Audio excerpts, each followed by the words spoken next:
Welcome to my Channel Deep Sleep Mission-DSM. As we begin, I would be delighted if you could share your location in the comments below. It's truly inspiring to witness how far this content travels and to connect with viewers from across the world. Have you ever heard whispers in the dark that made your skin crawl? Ever felt eyes watching you from the shadows of the trees?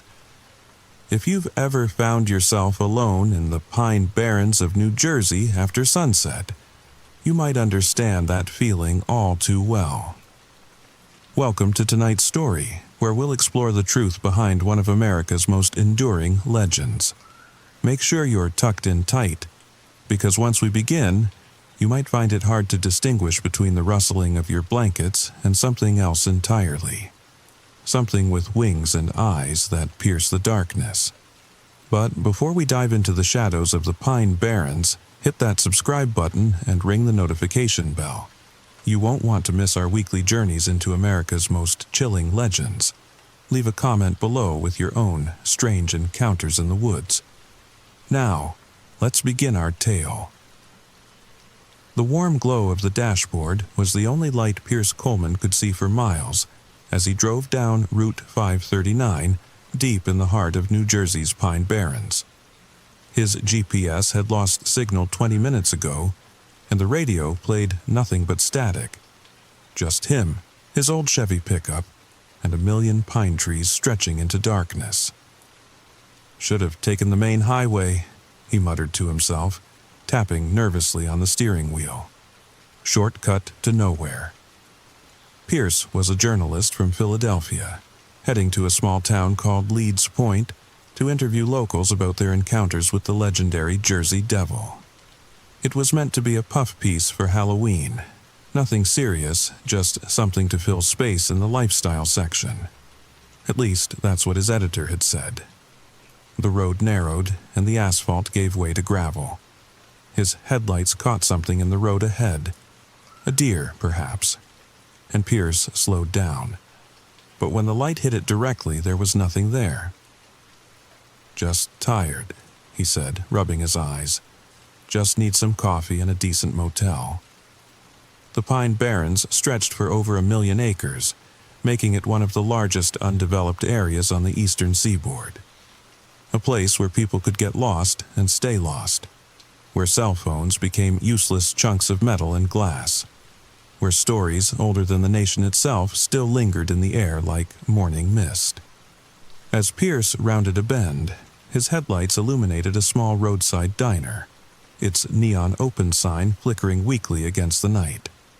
The parking lot was nearly empty, just 2 pickup trucks and a motorcycle. Pierce pulled in, relieved to find signs of civilization. The bell above the door jingled as he entered, and the few patrons, an elderly couple in one booth and a trucker at the counter, briefly looked up before returning to their meals. "Evening," said the waitress, a woman in her 60s with silver hair pulled back in a tight bun. Her name tag read Martha. "What can I get you, hon?" "Coffee, black," Pierce said, sliding onto a stool at the counter. "And directions, if you've got them.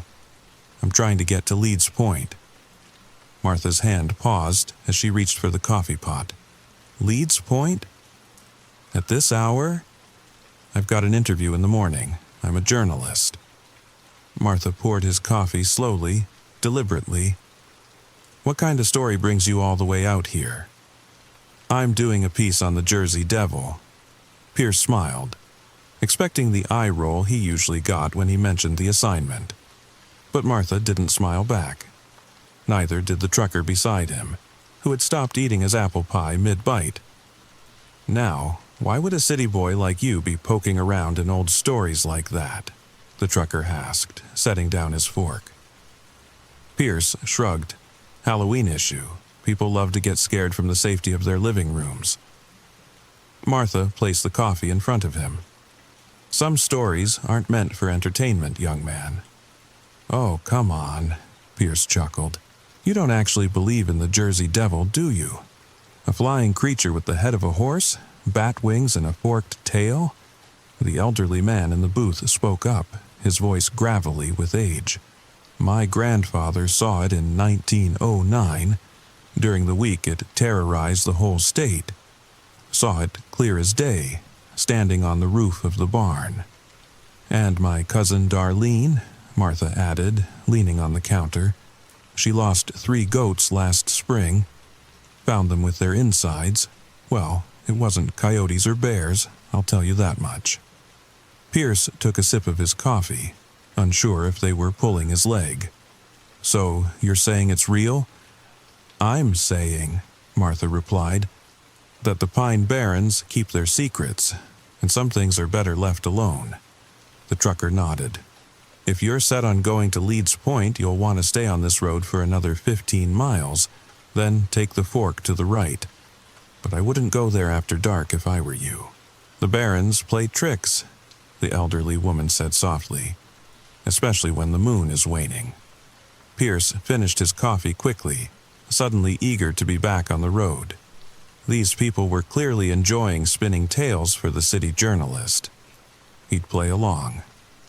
Any advice for avoiding the devil? He asked with a small smile. Martha didn't return his smile. Don't whistle at night. It draws attention.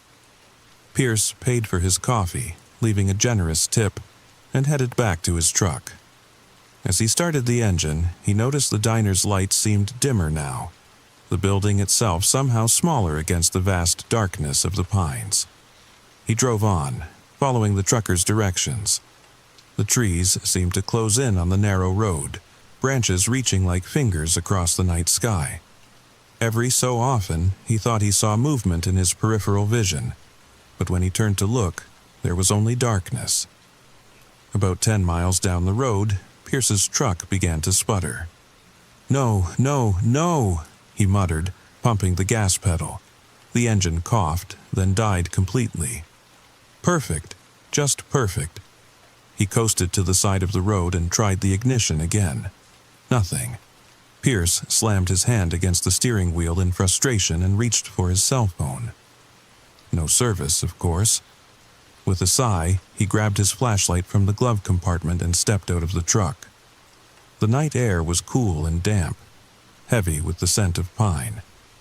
It was quiet, too quiet. No crickets, no distant traffic, just the soft susurration of wind through the trees. Pierce popped the hood and shined his flashlight on the engine, though he knew little about car mechanics. Nothing seemed obviously wrong. He was checking the battery connections when he heard it. A soft, strange sound, like the cry of an animal in pain, but not quite. He froze, flashlight beam trembling slightly. The sound came again, from somewhere deeper in the woods. A chill ran down his spine despite the mild night. "Hello?" he called out, immediately regretting it. "Anyone there?" Silence answered him. Pierce quickly closed the hood and retreated to the cab of his truck, locking the doors. He would wait until morning, or until another car passed by, whichever came first. He reclined his seat slightly and closed his eyes, trying to ignore the occasional sounds from the forest around him. Just animals, he told himself. Perfectly normal forest animals. Pierce must have dozed off because he awoke with a start to a sharp tapping on his window. He jerked upright, heart hammering in his chest. An old man stood outside holding a lantern.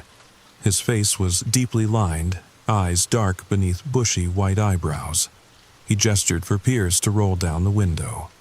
After a moment's hesitation, Pierce lowered it a crack. "Who are you?" "Name's Henry Jenkins. Live just up the road, saw your truck. Need a hand?"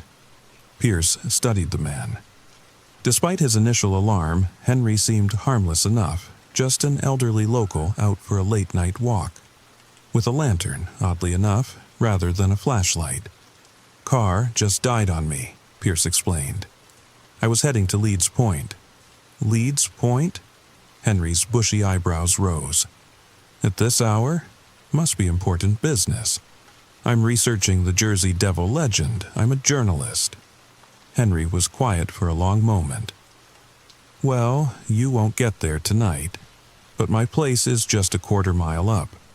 You can use my phone, maybe call a tow in the morning." Pierce weighed his options.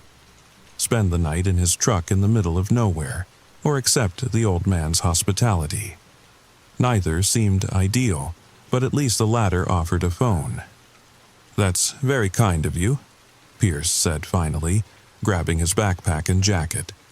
They walked in silence down the dark road, Henry's lantern casting long shadows among the trees. The old man moved with surprising agility, seemingly unbothered by the uneven ground. "You lived here long?" Pierce asked, trying to make conversation. "All my life," Henry replied, "same as my father, and his father before him. So you must know all the local stories." Henry glanced at him. "Some stories aren't just stories, young man." Before Pierce could respond, they rounded a bend, and a small cabin came into view. It was rustic but well-maintained, with a front porch and smoking chimney. Warm light spilled from the windows. "Home sweet home," Henry said, leading him up the porch steps. Inside, the cabin was cozy and cluttered with books, dried herbs hanging from the ceiling beams, and odd collections of bones and feathers on the shelves. A fire crackled in the stone fireplace, casting the room in a warm glow. "Phone's in the kitchen," Henry said, hanging his lantern on a hook by the door. "Help yourself." Pierce found the ancient rotary phone on the wall and dialed the number for roadside assistance. To his surprise, it worked perfectly. After arranging for a tow truck in the morning, he returned to the main room, where Henry was stoking the fire. "They'll come at first light," Pierce said. "I really appreciate this, Mr. Jenkins." "Henry, please." The old man gestured to an armchair. "Sit, warm yourself. You said you're here about the Leeds Devil?" "The Jersey Devil, yes." Pierce sat, grateful for the warmth of the fire. "I'm gathering local perspectives for an article." Henry chuckled. "Jersey Devil is what the out-of-towners call it. Around here, it's always been the Leeds Devil, named for the family, you see." "The Leeds family?" "I've read about them. The mother cursed her 13th child or something. That's the tale they tell." Henry nodded. "Mother Leeds, in labor with her 13th child, cursed it to be a devil. And when it was born, it transformed, grew hooves and wings and a tail, killed the midwife, flew up the chimney and disappeared into the barrens. But that's just a folk tale," Pierce said.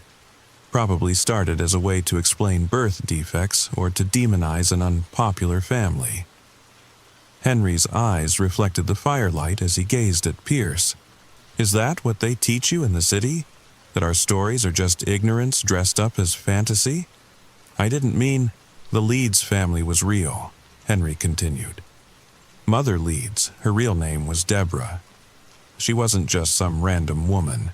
She was knowledgeable in the old ways, what some might call a witch, though she never would have used that word." Pierce leaned forward. Journalist instincts peaked. "So, you're saying she really cursed her child?" "I'm saying," Henry replied carefully, "that Deborah Leeds knew things most folks had forgotten even back then.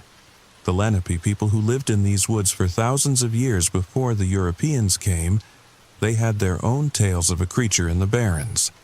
They called it Mazing, the woodland spirit, keeper of the forest." "So it predates the Leeds family?" Henry nodded. "The barrens have always had their guardians. The Jersey Devil isn't evil, despite the name. It's a protector. It only becomes dangerous when people threaten the barrens themselves." Pierce found himself drawn into the old man's tale despite his skepticism. "And you believe this? It's not about belief." Henry stood and walked to one of his bookshelves, running his fingers along the spines. "It's about respect. The barrens are one of the last wild places in this part of the country. Over 1 million acres of pine forest, cedar swamps, and sandy soil. Home to plants and animals you won't find anywhere else." He selected a book and returned to his seat. Did you know the water here is unlike anywhere else? Stained the color of tea from the cedar trees. Iron in the soil turns streams the color of rust. It's a special place. Sacred, even. Pierce nodded, though he wasn't sure where this was going. And the Jersey Devil protects it. The Leeds Devil, Henry corrected, is as much a part of the Barrens as the pines themselves. It's the spirit of this place given form. He opened the book, which appeared to be a journal, its pages yellowed with age. This was my grandfather's. He claimed to have encountered the creature in 1909 during what the newspapers called Devil Week. Thousands of people reported seeing it across New Jersey and even into Pennsylvania. Pierce tried to peer at the journal, but Henry closed it before he could see what was written. He described it just like all the others. Horse-like head, bat wings, long neck, cloven hooves, and eyes that seem to look right through you, know everything about you. A log shifted in the fireplace, sending up a shower of sparks. Outside, the wind had picked up, branches scratching against the cabin walls. So, why does it show itself sometimes and not others? Pierce asked. Henry's expression grew grave. It appears when the Barrens are threatened. In 1909, they were planning to drain large parts of the wetlands. In the 1960s, when developers wanted to build a jet port here. In the 70s, during talks of a nuclear power plant. And now? Now? Henry looked into the fire. There's talk of a new resort complex, thousands of acres, golf courses, hotels, shopping centers, right in the heart of the Barrens. Pierce felt a chill, despite the warmth of the fire. And you think that's why there have been new sightings? Henry didn't answer directly. Instead, he asked, "What brought you to this story, Mr. Coleman? What drew you to the Barrens?" Pierce was startled by the use of his last name, which he didn't recall sharing with Henry. It was just an assignment, Halloween content. Nothing more? No personal connection? Pierce hesitated. There was something. A memory he had almost forgotten. When I was a kid, my grandfather used to tell me stories about the Jersey Devil. He grew up in South Jersey, claimed his brother saw it once. Henry nodded as if this confirmed something. The devil calls to those who have a connection to this land, those whose ancestors knew it. The wind outside grew stronger, and somewhere in the distance a sound rose above it. A cry, not quite animal, not quite human. Pierce stood up suddenly. What was that? Henry didn't seem alarmed. Just the wind in the pines. They make strange sounds at night. But Pierce wasn't convinced. The cry came again, closer now, and the hairs on the back of his neck stood up. "I should check on my truck," he said, moving toward the door. Henry remained seated. "I wouldn't go out there now. Night's not safe in the Barrens." Pierce paused, hand on the doorknob. "Because of the Jersey Devil?" "Because it's dark and the roads are tricky," Henry replied calmly. "You should rest. Morning will be here soon enough." Against his better judgment, Pierce returned to his seat. "Tell me more about the Leeds family. What happened to them?" Henry seemed pleased by the question. They scattered, most of them. Changed their names to escape the notoriety, but some stayed, kept watch over the Barrens, kept the old knowledge alive. What kind of knowledge? How to live with the land, not against it. How to read the signs in nature, how to communicate with the spirits of a place. Pierce tried to keep his expression neutral, but his journalistic skepticism must have shown. Henry smiled faintly. "You don't believe, and that's your right, but belief doesn't change what's real." The cry came again, unmistakably closer, and this time it was followed by a thud on the roof of the cabin. Pierce jumped to his feet. "What was that?" "Sit down, Mr. Coleman." Henry's voice had changed, taking on an edge of authority that seemed at odds with his elderly appearance. I think I should go, Pierce said, backing toward the door. It's not safe out there right now. Thud. Scrape. Something was moving across the roof. What is that? Pierce demanded, heart racing. Henry stood slowly. You came looking for the Leeds devil, didn't you? Well, it seems it's found you instead. A shadow passed across the window, momentarily blocking the moonlight. Pierce grabbed his backpack. I'm leaving. The devil doesn't harm those who respect the barons, Henry said. Only those who threaten them. I'm not threatening anything, I'm just writing a story. Stories have power, Henry replied. They shape how people think, how they act. Your story could bring more curious people, more development, more destruction. The scratching sound moved to the side of the cabin, then to the front door. Pierce backed away from it, bumping into a bookshelf. What do you want from me? He asked, voice barely above a whisper. I want you to tell the true story, Henry said. Not some Halloween tale about a monster, but the truth about the barons and what they mean. About what we lose when we pave over the wild places, the sacred places. The scratching at the door stopped. In its place came a soft, almost gentle tapping, like someone politely requesting entry. Henry walked to the door and placed his hand on it. Will you tell that story, Mr. Coleman? Pierce couldn't speak, could barely breathe. Every instinct told him to run. But where? Into the dark barrens, where whatever was outside could easily find him. I'll tell the story, he managed finally. The true story. Henry studied him for a long moment, then nodded, seemingly satisfied. Good, that's good. He turned back to the door and to Pierce's horror began to open it. Wait, Pierce cried out. What are you doing? Introducing you, Henry said simply. You can't tell the true story if you haven't met its subject. The door swung open, revealing the dark pine forest beyond, and standing on the threshold, silhouetted against the night, was a figure that shouldn't exist. It stood upright on cloven hooves, taller than a man, leathery wings folded against its back. Its head was elongated, horse-like but wrong somehow, with antlers branching from its skull.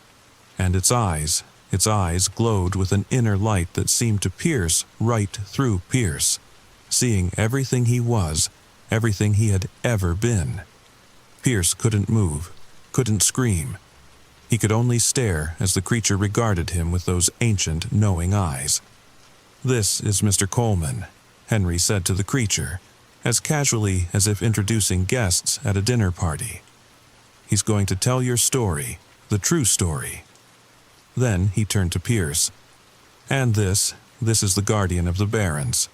Some call it the Jersey Devil. Others, the Leeds Devil. The Lenape knew it as Mezzing. But names don't matter much. What matters is understanding. The creature made no move to enter the cabin. It simply watched, its gaze unblinking. It's not going to hurt me? Pierce whispered. Not if you keep your promise, Henry replied. Not if you tell the truth. Slowly, Pierce reached into his backpack and withdrew his notebook and pen. With trembling hands, he began to write down everything he had seen and heard. The creature watched him for a time, then turned and walked back into the darkness of the barrens. Each step silent despite its hooves, its form gradually fading until Pierce couldn't tell if it had disappeared into the trees or simply ceased to be. Henry closed the door. Was that real? Pierce asked, his voice hoarse. As real as the barons themselves, Henry replied, as real as the danger they're in. Who are you, really? Pierce asked.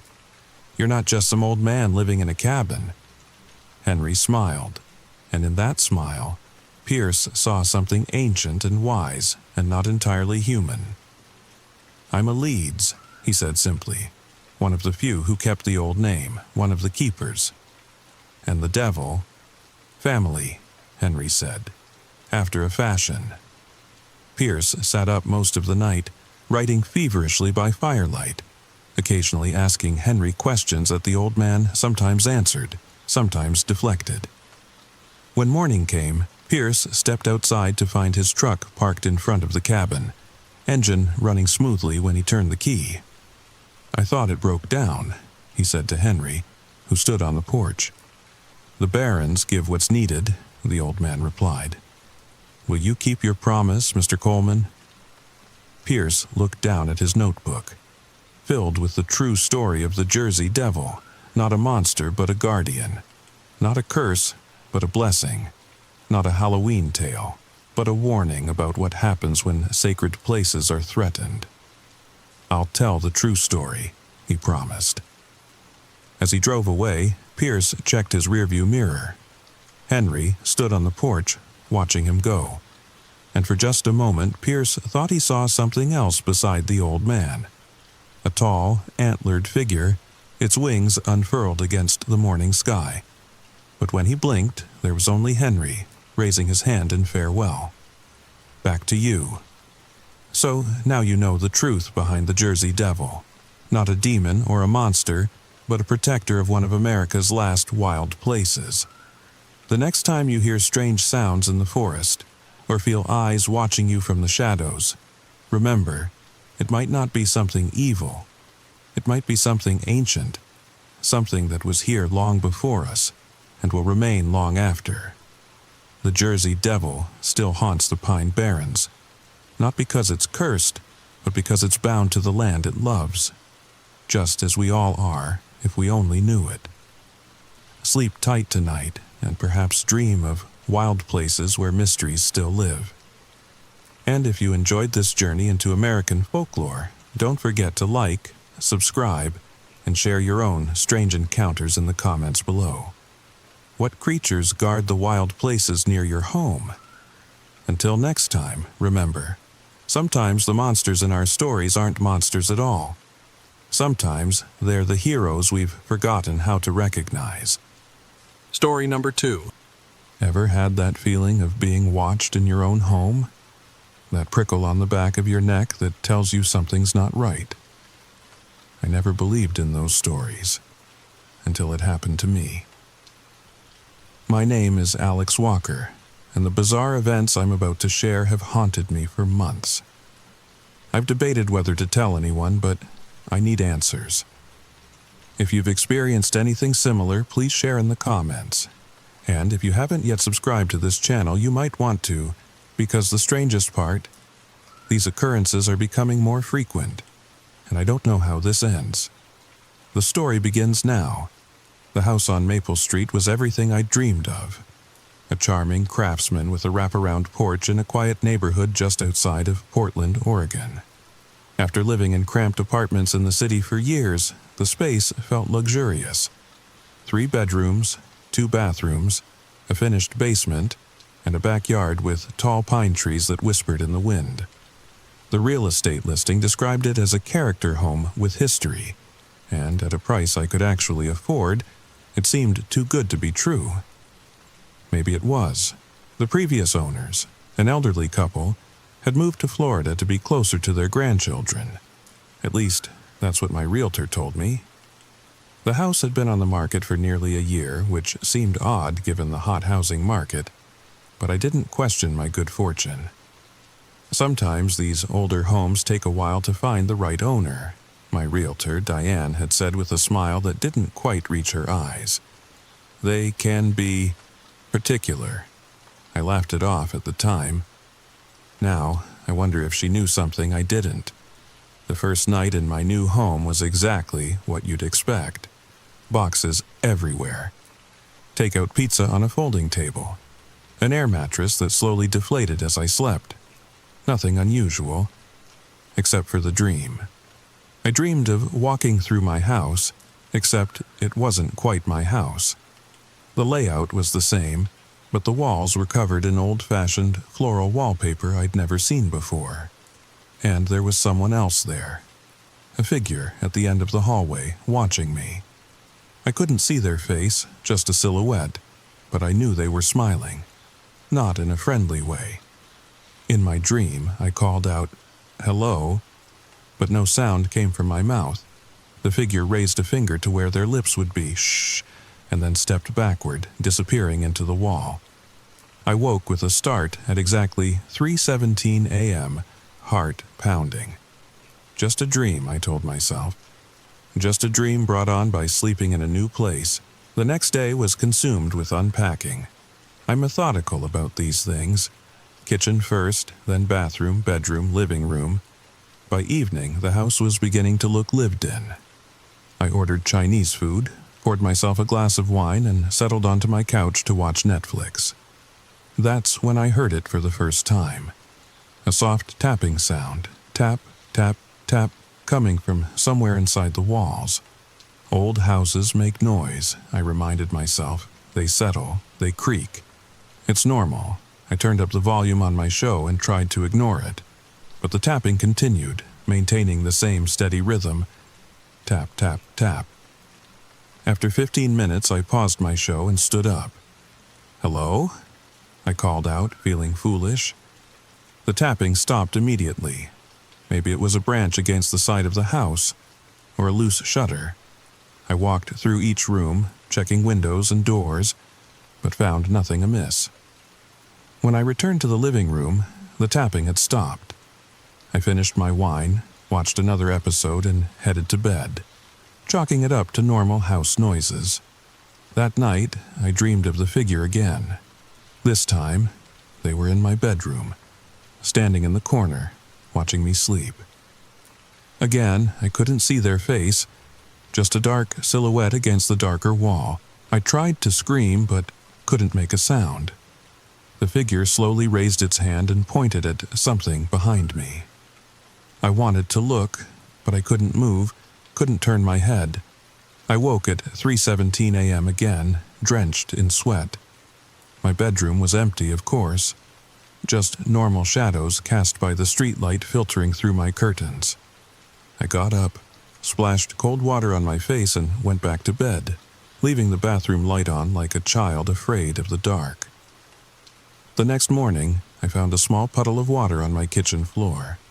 At first, I thought it had leaked from under the sink, but the pipes were dry. It was just there, in the middle of the floor. I mopped it up and went to work, pushing the odd occurrence out of my mind. That evening, the tapping returned, but this time it seemed to be coming from the ceiling, right above my head as I sat on the couch. Tap, tap, tap, the same steady rhythm.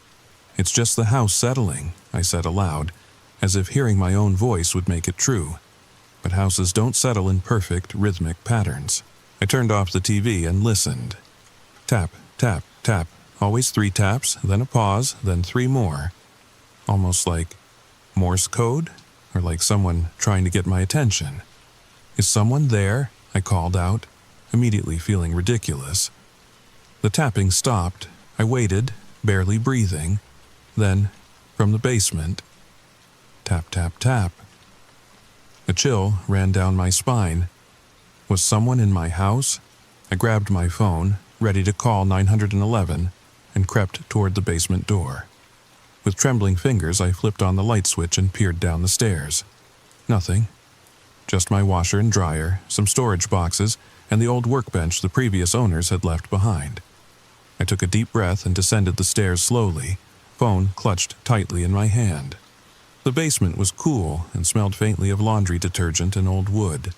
I checked behind the boxes, in the small bathroom, even inside the ancient chest freezer that I'd yet to plug in. Nothing. No one. As I turned to head back upstairs, I noticed something on the workbench that I hadn't seen before. A small, antique-looking key. I picked it up, turning it over in my hand. It was heavy for its size, made of brass with an ornate head. It didn't look like any key that would fit a modern lock. "Where did you come from?" I murmured, pocketing the key. I'd figure it out later. That night, I dreamed of the figure again. This time, they were holding the key I'd found, twirling it between fingers I couldn't quite see. They held it out to me, as if offering it back. I reached for it, and as my fingers brushed against theirs, I felt a jolt of ice-cold energy shoot up my arm. The figure leaned forward, and though I still couldn't see their face, I heard them clearly. "You don't belong here." I woke at 3:17 a.m., gasping for breath. The key was clutched in my hand, though I was certain I'd left it on my bedside table before falling asleep. And it was freezing cold, as if it had been left outside in winter. The next day was Saturday, and I decided to learn more about my house. I drove to the local library and asked if they had any historical records or newspaper archives that might mention my address. The librarian, a kind-faced woman named Margaret with silver-streaked hair and cat-eye glasses, seemed unusually interested in my request. 429 Maple Street? The old Blackwood place? She peered at me over her glasses. "What made you buy that house, if you don't mind my asking?" I was taken aback. I liked it. It has character. Why? Is there something I should know?" Margaret hesitated and then smiled tightly. "Oh no, it's a lovely old house. Just been through several owners in recent years. People don't tend to stay long." A knot formed in my stomach. "Do you know why?" She shrugged. "People move for all sorts of reasons." Then she led me to a microfilm reader and showed me how to access the local newspaper archives. Start with 1957. That's when the house was built. I spent hours scrolling through old newspapers, finding occasional mentions of the house or its residents. Nothing seemed unusual until I reached 1978. A small article caught my eye. "Local man missing, police baffled." The article described how Thomas Blackwood, 42, had seemingly vanished from his home at 429 Maple Street. No signs of foul play, no indication he'd planned to leave. He simply disappeared. His wife reported last seeing him entering the basement to fix a leaky pipe. When she went to call him for dinner an hour later, he was gone. The basement door was locked from the inside. I felt a chill run down my spine as I read the final line. Mrs. Blackwood reported hearing tapping noises from the basement walls for several days before her husband's disappearance. I printed the article and continued searching, finding a follow-up piece 3 months later. The case remained unsolved. Mrs. Blackwood had moved away. The house stood empty for 2 years before new owners moved in. And those owners? They sold after just 8 months, as did the next family, and the next. No one stayed in my house for more than a year, until the elderly couple who sold to me. They had lived there for nearly 2 decades. They were the anomaly. What made them different? What did they know that I didn't?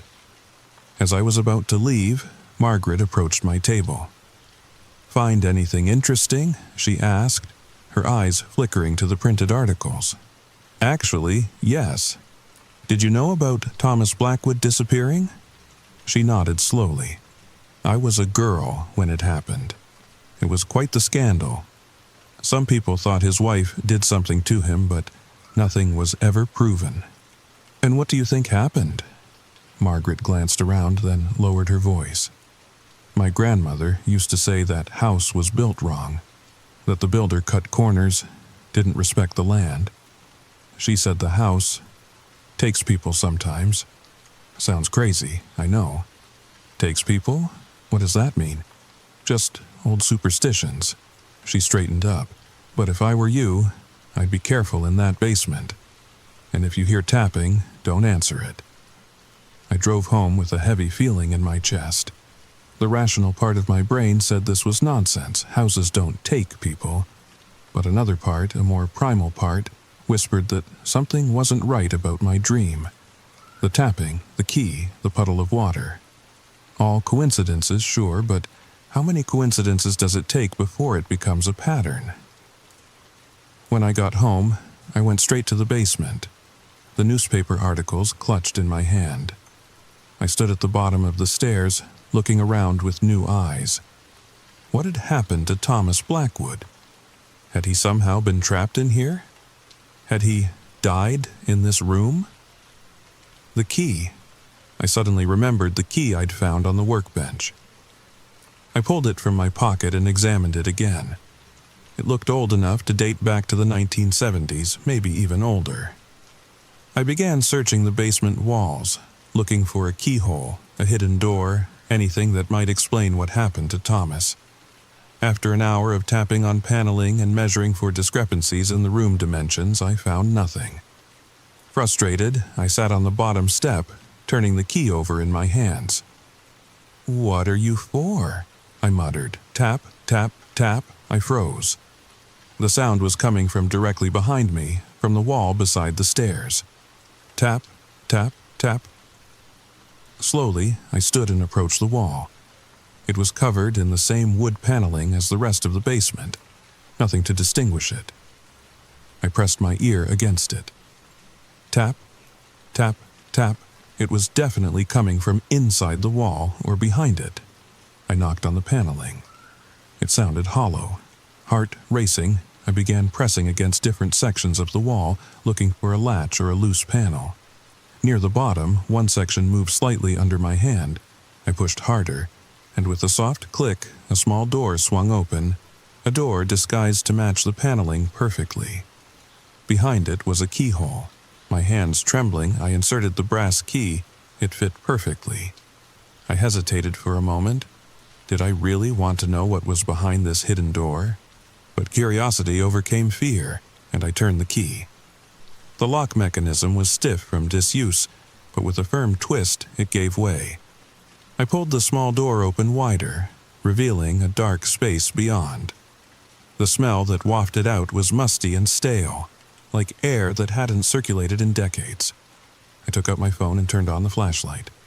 The beam illuminated a narrow crawlspace between the walls, a space just large enough for a person to squeeze through, and there, scratched into the inside of the door, were dozens of tally marks, as if someone had been keeping track of days, or trying to get out.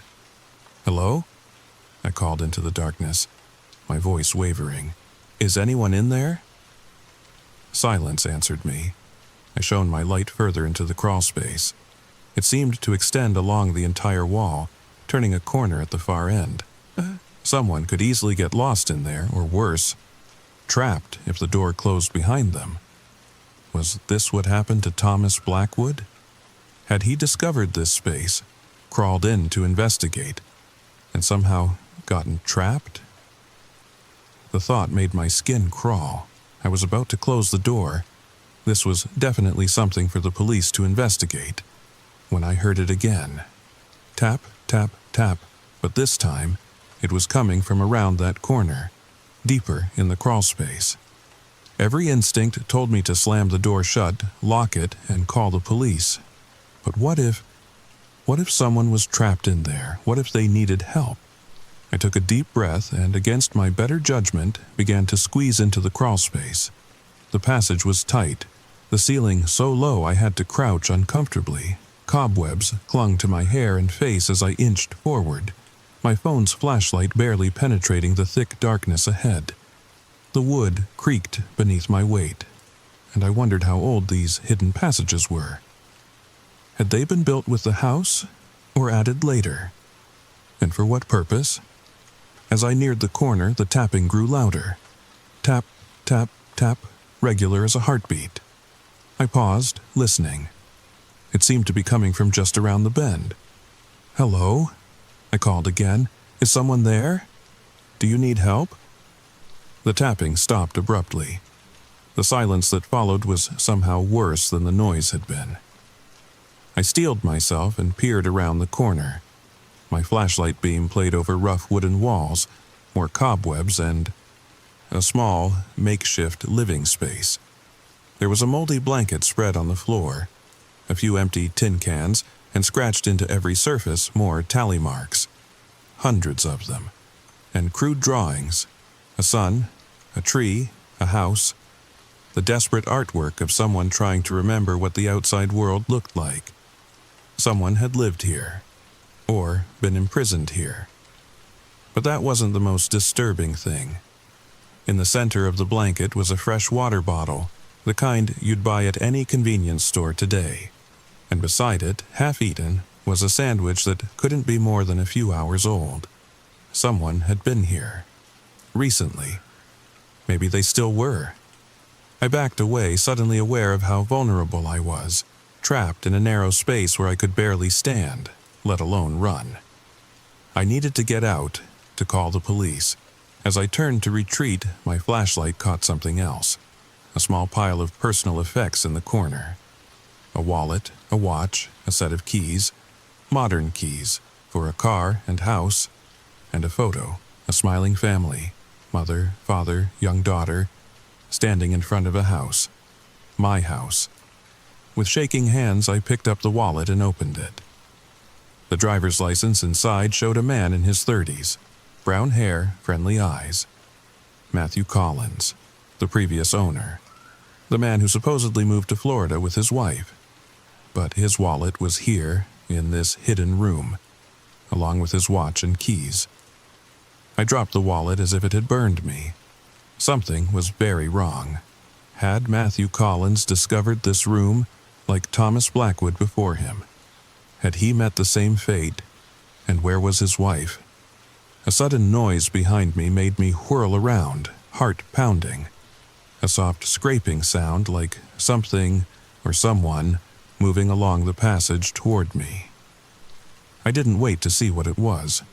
I scrambled back the way I'd come, ducking cobwebs and ignoring the splinters that dug into my palms as I half crawled, half ran through the narrow space. I could see the open door ahead, the normal basement beyond it. I was almost there when my flashlight caught a glimpse of something moving in the darkness behind me. A shadow without a source, darker than the surrounding blackness. With a final desperate lunge, I threw myself through the doorway and slammed the hidden door shut, turning the key in the lock with trembling fingers. I backed away, breathing hard, watching the door as if expecting it to burst open at any moment. But nothing happened. No knocking, no tapping, just silence. I stumbled up the basement stairs, locked that door too, and called the police. They arrived 20 minutes later. A bored-looking officer named Jenkins and his younger partner, Rodriguez. I led them to the basement and showed them the hidden door, explaining what I'd found inside and showing them the newspaper articles about Thomas Blackwood. Officer Jenkins seemed skeptical, but Rodriguez looked genuinely concerned. They drew their weapons before unlocking and opening the hidden door. "Stay here, ma'am," Jenkins instructed, as they shone their flashlights into the crawlspace. I waited anxiously as they disappeared into the passage. 5 minutes later, they emerged, holstering their weapons. "There's a room in there, all right," Jenkins said, brushing cobwebs from his uniform. "Old blanket, some cans. Looks like someone might have used it as a hideout years ago. Maybe a runaway kid or a homeless person who found a way in. But what about the fresh food?" I asked. "And the wallet? Matthew Collins' wallet?" The officers exchanged glances. "There was no food in there, ma'am," Rodriguez said gently, "and no wallet, just some old trash." "That's impossible," I insisted. "I saw it. It was right there on the blanket." "We searched thoroughly," Jenkins said, his tone making it clear he thought I was either lying or hallucinating. "There's nothing in there that's less than 20 years old, from the looks of it." They took my statement, promised to look into the previous owners, and left. I could tell they didn't believe me, and honestly, I was beginning to doubt myself. Had I imagined the water bottle, the sandwich, the wallet with Matthew Collins's ID? That night, I couldn't bring myself to sleep in the house. I packed an overnight bag and checked into a motel, where I spent hours researching the history of my house and the Blackwood disappearance. I found little beyond what I already knew, but one forum post caught my attention. A discussion about liminal spaces in old houses, places that existed between the normal boundaries of a home. The post suggested that in some cases, these spaces could become thin points, where something else could cross over. "The walls between worlds aren't always as solid as we think," the post read. "Sometimes they wear thin, especially in places built wrong or where great trauma has occurred. And sometimes what comes through those thin spots looks almost human." Almost. I closed my laptop, disturbed by how closely this echoed what Margaret at the library had said about my house being built wrong. When I returned home the next day, the first thing I noticed was a puddle of water in the middle of my kitchen floor. Just like before, only larger. and beside it, a set of wet footprints leading toward the basement door. I stood frozen, staring at those footprints. They were small, like a woman's or a teenager's, and they led directly to the basement door, which was now ajar, though I was certain I'd locked it when I left. Someone was in my house. I should have left immediately, called the police from my car. That would have been the smart thing to do, but something compelled me forward, following those wet footprints to the basement door. I pushed it open wider, peering down the stairs. "Hello?" I called. "Is someone down there?" Tap, tap, tap. The response came immediately, from behind the hidden door in the wall. My hand trembled as I reached for the light switch. The basement illuminated, looking exactly as it had when I left, except for the trail of wet footprints leading to the hidden door, which stood slightly open. I had locked that door. I knew I had. I descended the stairs slowly, my phone in hand, 911 pre-dialed and ready to call with one touch. As I reached the bottom, the tapping came again, more insistent now. Tap, tap, tap, tap, tap, tap. Someone, or something, wanted me to open that door. "Who's there?" I demanded, my voice stronger than I felt. "What do you want?" The tapping stopped. Then, faintly, I heard a voice.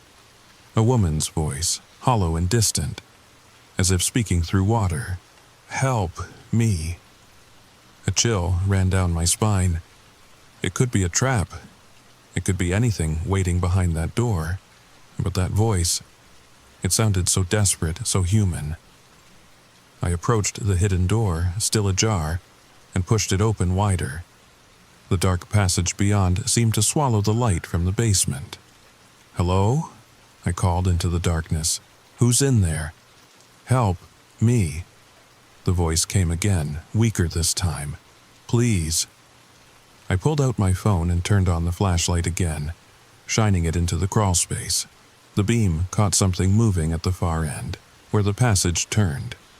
A pale hand reaching around the corner, beckoning. Every instinct screamed at me to run, but I couldn't leave someone trapped in there. What if it was Mrs. Collins?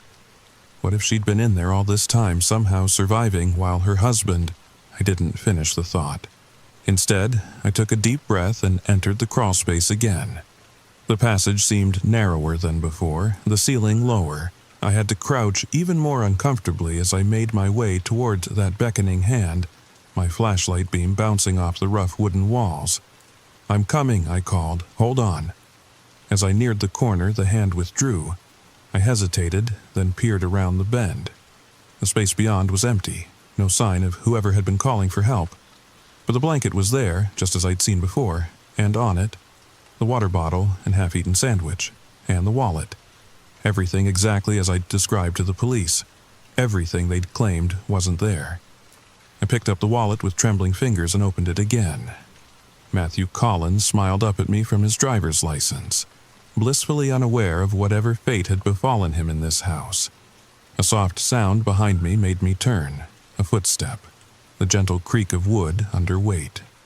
Someone was blocking the way I'd come in, a silhouette against the distant light of the basement. "Who are you?" I asked, my voice barely above a whisper. The figure didn't respond. It just stood there, watching me. I raised my flashlight, trying to see its face, but the beam seemed to pass right through it, illuminating nothing. And then it spoke, in a voice that wasn't quite human. A voice that seemed to come from everywhere and nowhere at once. "You don't belong here." The same words from my dream. "What do you want?" I asked, backing away as the figure took a step toward me. "What everyone wants," it said, its voice now sounding almost wistful. "A home, a life, a body." "A body," I repeated, not understanding. The figure took another step forward, and this time, my flashlight caught its features, or lack thereof. Where a face should have been was just emptiness, a void, a hungry darkness. "Yours will do nicely," it said. "Young, healthy, so much life left to live." Understanding dawned, horrible and cold. The missing people, Thomas Blackwood, possibly Matthew Collins, they hadn't just disappeared. They'd been replaced. "You're not human," I whispered. "Not anymore," it agreed. "But I remember being human. I remember the sun. I want to feel it again." It lunged forward suddenly, inhumanly fast, reaching for me with hands that seemed to flicker between solid and transparent. I scrambled backward, deeper into the crawlspace away from the exit. A mistake, I realized too late. I was trapping myself. The thing that wasn't human anymore followed, unhurried now, knowing I had nowhere to go. "Don't fight it," it said, almost gently. "The others did, and it only made it worse. It can be peaceful, like falling asleep, and then you'll be here, in the walls, in the spaces between. And I'll be out there, living your life. No one will know the difference." "The others," I gasped. "They're still here, in the walls?" It nodded, a grotesque movement of its featureless head. "Where else would they go? The house keeps us, all of us, forever." Tap, tap, tap. The sound came from all around me now, from within the walls themselves. Not just one person tapping, but many, all trying to communicate, to warn, to be heard. I was backed against the far wall now, nowhere left to retreat. The thing approached, its outline blurring and shifting as if it couldn't quite maintain a solid form. "Who are you?" I asked, playing for time, desperately trying to think of a way out. "Were you the first? The builder Margaret mentioned?" It paused, tilting its head. "Margaret? From the library? She's still alive?" A flicker of something almost human crossed its featureless face. Recognition, surprise. "You knew her?" I asked. "She was my granddaughter," it said softly, before the house took me. And in that moment of distraction I saw my chance. The thing was blocking the passage back to the door, but there was another way. The corner of the crawlspace had rotted, revealing a gap in the wall, a gap that might, just might, lead to another part of the basement.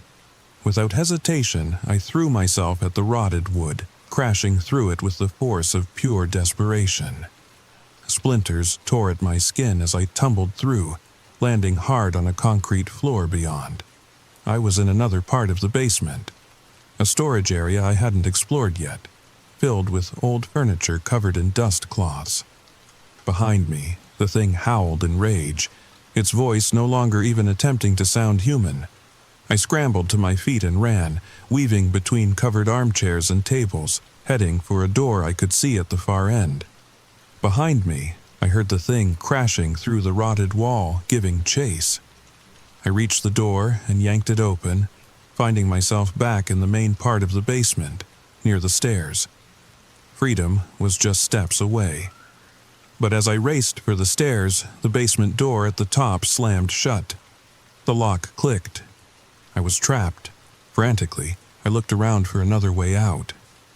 There was a small window high on the wall, too small for an adult to fit through normally, but terror gives you strength you never knew you had. Behind me, the thing emerged from the storage room, its form shifting and contorting in ways that hurt my eyes to look at. It was losing whatever humanoid shape it had been maintaining, becoming something else entirely. "You can't escape," it hissed, its voice now a chorus of many voices layered together. "No one escapes the house." I grabbed a folding chair, smashed the window, and began pulling myself up and through, heedless of the glass cutting into my palms. The opening was painfully tight, but with a final desperate push, I squeezed through, tumbling onto the lawn outside. I didn't look back. I ran to my car, fumbled with the keys, and drove away, tires squealing on the pavement. I never returned to the house on Maple Street. I left everything behind. My furniture, my clothes, all my possessions. None of it was worth my life. Myself. The police didn't believe my story, of course.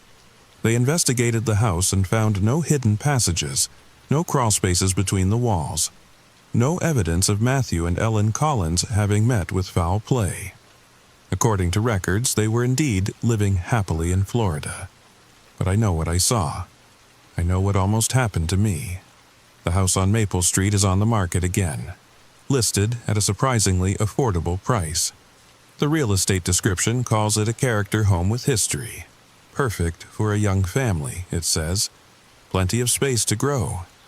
Sometimes I drive by just to make sure it's still standing, that it hasn't claimed anyone else. And sometimes, when I look at the upstairs window, I see a figure watching me. A silhouette against the glass. A shape without features. And I wonder who it's wearing now. Whose life it's living. And at night, in my new apartment across town, I sometimes wake at exactly 3:17 a.m., thinking I hear a familiar sound. Tap, tap, tap. So if you're watching this and you've been experiencing anything similar, unexplained noises, dreams of faceless figures, small puddles of water appearing without source, know that you're not alone. I believe you. And I urge you to do what I didn't, leave. Leave before the house decides it wants you, because the walls between worlds are thin in some places, and what lives in the spaces between is hungry. If you've made it this far, please share your experiences in the comments below. Have you ever felt like your home was watching you? Have you encountered spaces that felt wrong somehow? Subscribe to this channel for more true encounters with the unexplained, and remember to check back. I'll be sharing updates on the house on Maple Street and what I've learned about its history since my escape. Stay safe, and if you hear tapping from your walls tonight, don't answer it. Story number 3. Hey there, fellow night owls. Before we begin tonight's story, I want to thank you for joining me again on this channel. If you've been enjoying these tales that keep you company during those sleepless nights, consider hitting that subscribe button. And if tonight's story sends a particular chill down your spine, well, I'd love to hear about it in the comments below. Now, get comfortable, perhaps not too comfortable, as we explore a phenomenon that has haunted small towns across America for decades. The story you're about to hear is fictional, but the fear it may instill, that might linger long after you've closed your eyes. The story begins now. I never used to keep my porch light on at night. It wastes electricity, and in our small Oregon town of Pine Ridge, nestled between endless forests and misty mountains, there wasn't much need for it. Until 3 weeks ago. Now, I keep every light in my house blazing until dawn, because darkness invites them. My name is Megan Wheeler, and I work from home as a freelance graphic designer in a modest 2-bedroom house at the end of Oakwood Drive. Most of my neighbors are retirees who are in bed by 9, which suited my night owl tendencies just fine.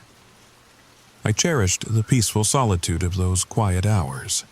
3 dots?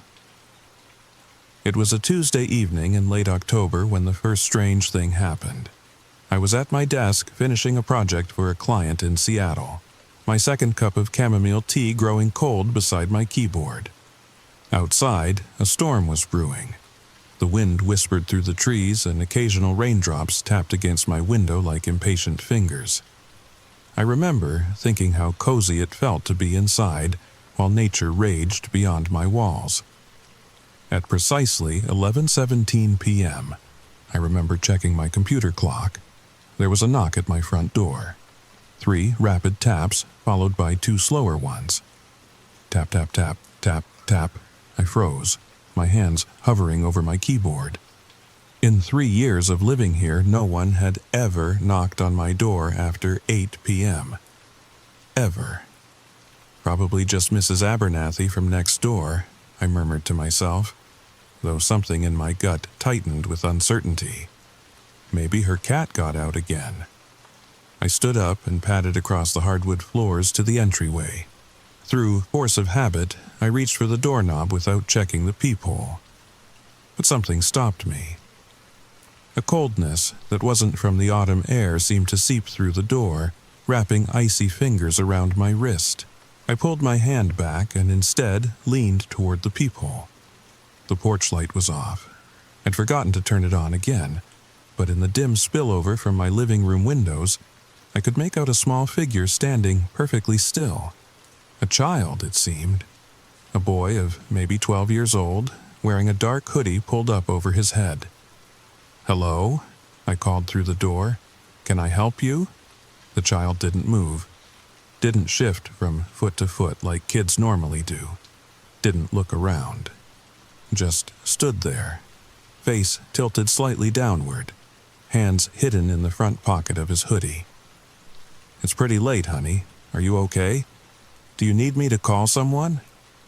My voice sounded hollow in the quiet entryway, and something about the stillness of the child made the hair on my arms stand up. Finally, a response came. A voice too measured, too articulate for a child that age. "May I come in, please? I need to use your phone." The words were polite, even innocent, but delivered in a flat, emotionless tone that sent a chill racing up my spine. "I'm sorry, but it's very late. Where are your parents? I'd be happy to call them for you." 3 dots. The child raised his head then, but the hood cast shadows where his eyes should be. "Please, I'm lost. I need to call my mom. May I please come in?" Each word was carefully enunciated, like someone reading from a script they didn't quite understand. "What's your mom's number? I can call her right now." I reached for my cell phone in my pocket, relieved to have a barrier between me and that door. A long silence followed, during which I swear the temperature in my entryway dropped 10 degrees. When the child spoke again, his voice had changed subtly, deeper, older somehow. "I need to come in. Please let me in." My thumb was already dialing 911, though I wasn't sure what I'd say. "Hello, officer. There's a lost child at my door, but something feels wrong?" They'd think I was crazy. I looked through the peephole again, and my blood turned to ice.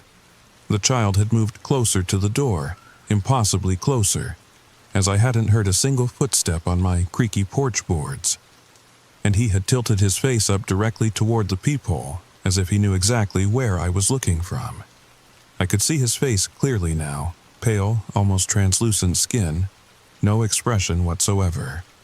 And his eyes, where there should have been whites and irises and pupils, there were only bottomless pools of solid black, like holes cut into the universe itself. No light reflected from them. They absorbed everything, gave nothing back. I stumbled backward, nearly dropping my phone. My back hit the wall behind me as my mind raced to make sense of what I was seeing. It had to be contacts, right? Some kid playing a Halloween prank? But deep down, I knew that wasn't it. There was something profoundly wrong about those eyes. Something ancient and hungry and patient. "Please let me in," came the voice again, no longer even attempting to sound childlike. "I've been traveling.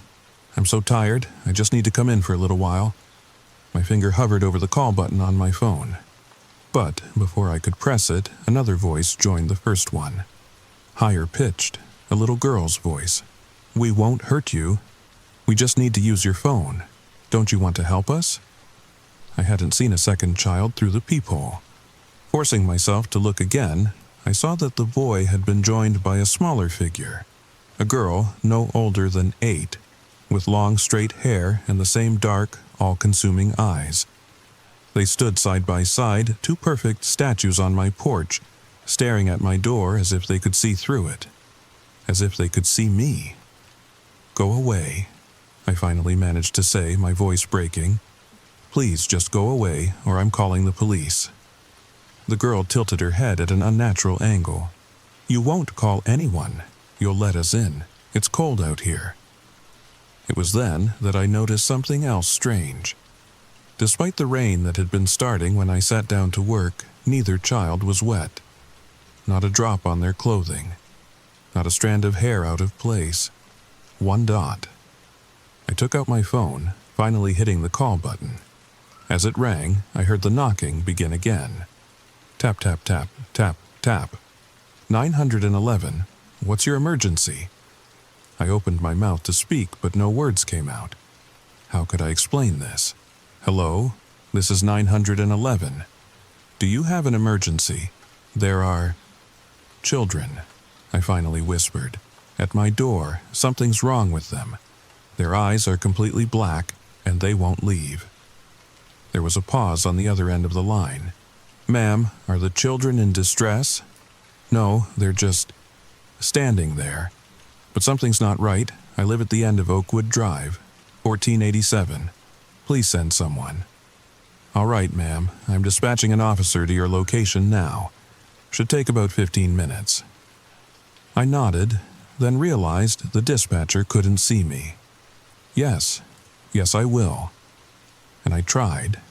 I really did. But when the knocking started again, this time a slow, deliberate rhythm that seemed to sync with my heartbeat, I found myself drawn back to the peephole. All three of them were pressed against my door now, faces upturned, black eyes fixed on the peephole. Their expressions remained blank, but there was something like hunger in their postures.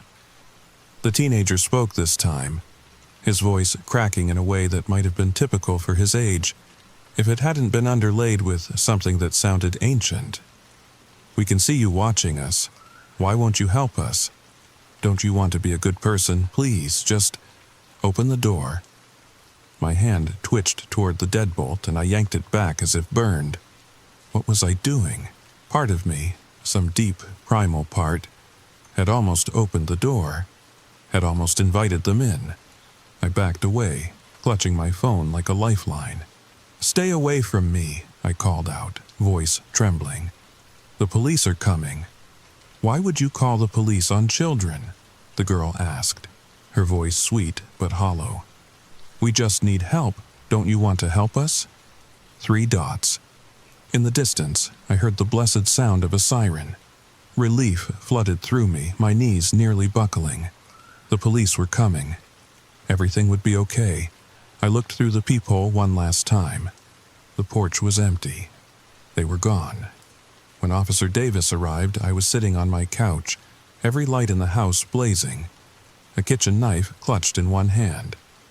I must have looked half crazy, but he took my statement seriously, jotting notes as I described the 3 black-eyed children. "And you say they just vanished when they heard the sirens?" he asked. I nodded. Yes, they were there 1 second, gone the next. He walked around the perimeter of my house, checking for footprints or any sign that someone had been there. He found nothing. The porch was dry, despite the rain, and the flower beds surrounding it were undisturbed. "Miss Wheeler, are you familiar with an urban legend called the Black-Eyed Kids? Becks for short?" I shook my head. "It's something that started circulating online back in the late 90s. Stories about children with solid black eyes who show up at people's doors or cars asking to be let in. They always say they need to use a phone or that they're lost." He closed his notebook. "It's become a pretty popular campfire story over the years." My chest tightened. "You think I made this up?" "No, ma'am. I think you saw something that frightened you. Could have been local kids playing a prank. Those black sclera contacts are easy to get online these days, especially around Halloween." He was humoring me. I could see it in his eyes, gentle concern mixed with professional skepticism. "Officer Davis, I know what I saw. They weren't normal. The way they spoke, the way they stood so still, and they knew my name. The 911 operator called me Miss Wheeler, but I never told her my name." This caught his attention. "The children called you by name?" "No," I admitted. "But the dispatcher did. I never gave it to her." He flipped back through his notes. "Says here you identified yourself when you called. First thing you said." Had I? I couldn't remember doing that. But then again, I had been terrified, not thinking clearly. Maybe I had. "Look," Officer Davis said kindly. "I'll drive around the neighborhood, see if I spot any kids out past curfew. And I'll swing by your place a couple extra times tonight during my patrol. But I really think this was just some local teens having a bit of Halloween fun at your expense." After he left, I double-checked every lock in the house and drew all the curtains. I tried to convince myself that he was right, just kids playing a prank, taking advantage of a well-known urban legend to scare the woman who lived alone at the end of the street. But deep down, I knew better. 1 dot. I spent the next day researching black-eyed children. Dozens of accounts spanning decades described almost exactly what I had experienced. Children appearing late at night, asking to be let in, displaying unnaturally black eyes and strange, adult-like speech patterns. Most stories ended the same way. The person refused to let them in, and the children eventually left. But a few described what happened when someone did let them in. Those stories ended abruptly, or with vague references to tragedy, illness, or disappearance. I told myself I was being ridiculous, that I was allowing an internet urban legend to feed my imagination, that Officer Davis was right, just local kids with Halloween contacts pulling a prank.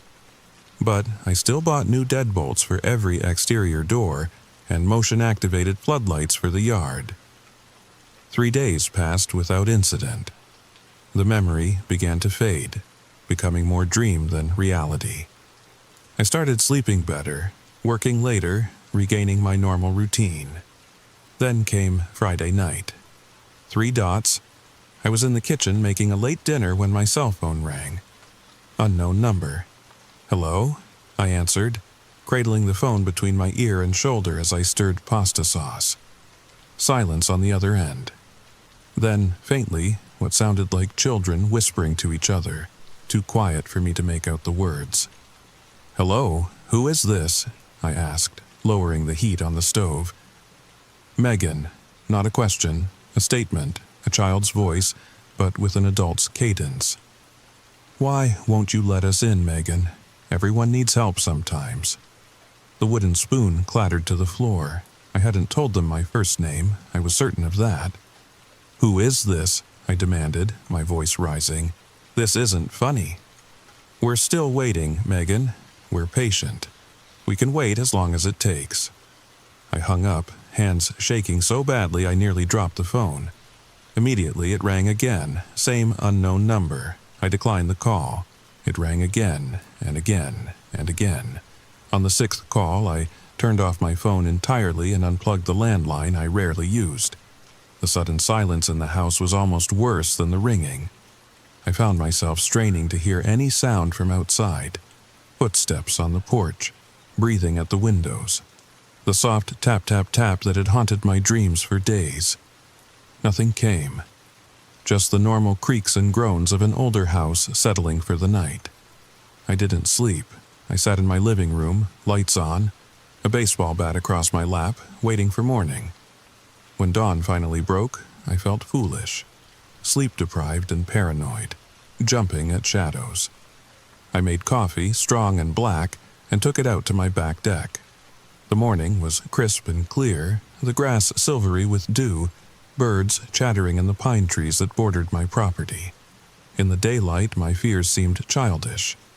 As I sipped my coffee, Mrs. Abernathy called over the fence from her yard. A sweet woman in her 70s, she'd been my neighbor since I moved in. "Morning, Megan.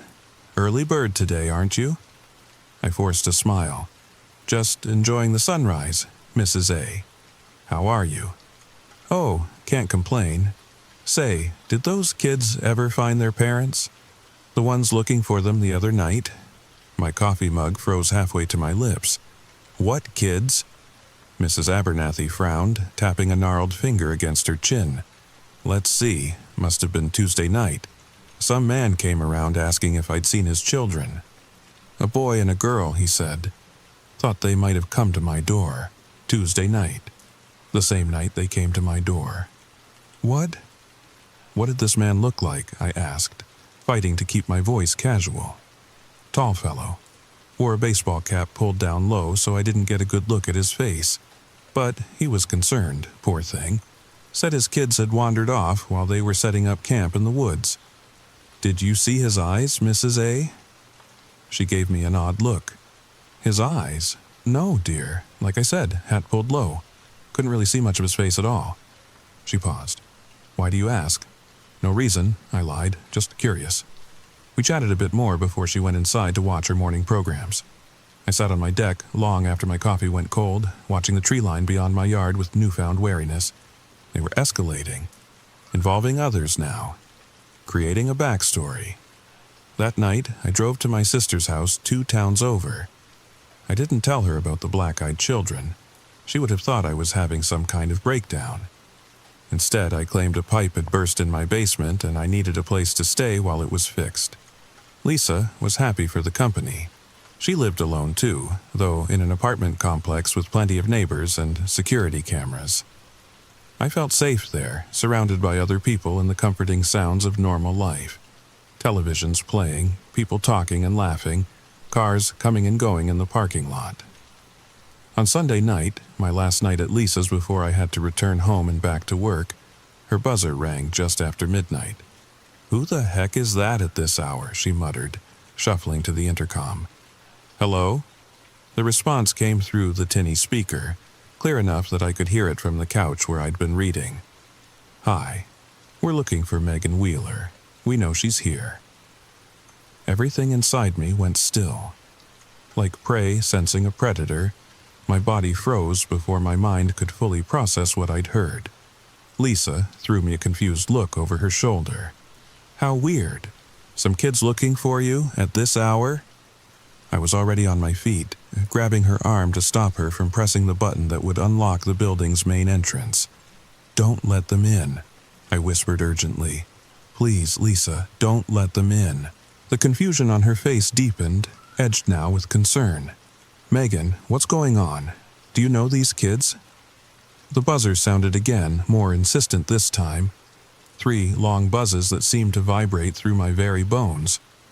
"They're not kids," was all I could manage to say, my throat constricting around the words. "Please, just don't answer."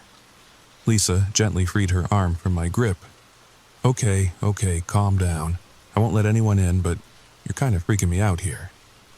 The buzzer fell silent, and we both stared at the intercom as if it might suddenly spring to life on its own. When nothing happened for several minutes, Lisa guided me to the couch and sat beside me, her expression a mixture of worry and bewilderment.